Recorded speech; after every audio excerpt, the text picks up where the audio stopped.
साहित्यिक सचेतना मंच के सभी साहित्यकारों को व सभी दर्शकों को माधुरी शर्मा मधुर का नमन।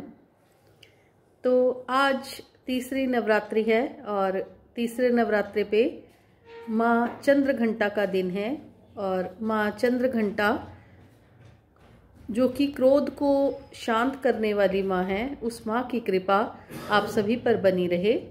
और प्रस्तुत है मेरे द्वारा लिखी गई एक लघु कथा कलश। जल्दी जल्दी चलाओ हाथ, और भी बहुत सी ईंटें ढोनी हैं।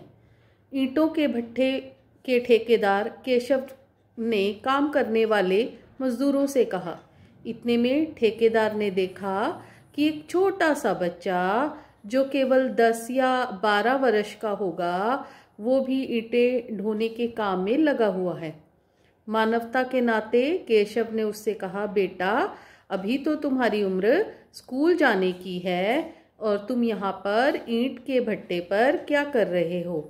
बच्चा, जिसका नाम रमेश था, रोते हुए बोला, मेरे पिताजी नहीं हैं और माँ आती थी भट्टे पर, घर पर बीमार पड़ी है, घर में छोटी बहन भी है और गरीबी के कारण घर में खाने के लिए कुछ भी नहीं है और माँ को दवाई भी तो दिलानी है।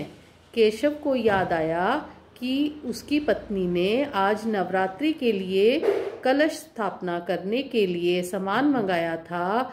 अब वो यही सोच रहा था कि इस बच्चे की माँ तो बीमार है और गरीबी का सामना कर रही है और हम नवरात्रि में भगवती माँ के आगमन की तैयारियों में लगे हैं। उसने यह सोचकर कहा, बेटा ये लो कुछ पैसे, तुम अपनी माँ के लिए दवाई ले लेना और घर में खाने के लिए भी कुछ ले आना। रमेश रोते हुए ठेकेदार के पैरों में गिर गया और उसके प्रति आभार उसकी आंखों से छलक रहा था।